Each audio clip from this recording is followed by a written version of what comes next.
కర్కాటక రాశి జూన్ 2 వరకు కొద్దిగా వ్యతిరేకమైన దిశలో ఉన్న జూన్ 2వ తేదీ నుండి విపరీత రాజయోగం స్టార్ట్ కాబోతోంది.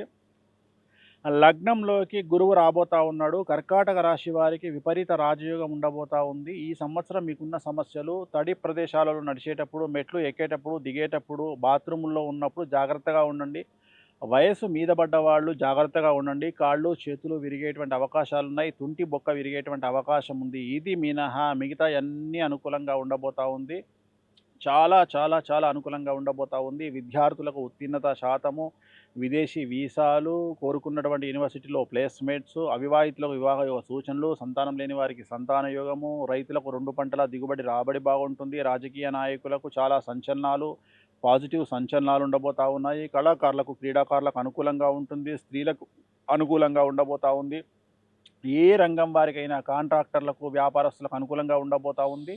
సో, ఈ సంవత్సరము కర్కాటక రాశి వారికి ఉన్నటువంటి సమస్య జూన్ వరకు వ్యయంలో గురువు ఉన్నాడు కాబట్టి, గురువారం నాడు యెల్లో కలర్ షర్టు, బట్టలు వేసుకోండి. వీలైతే జూన్ లోపు శ్రీకాళహస్తిలో గురు దక్షిణామూర్తి వద్ద అష్టోత్తర పూజ చేయించుకోండి. సమస్యల నుండి బయటపడతారు.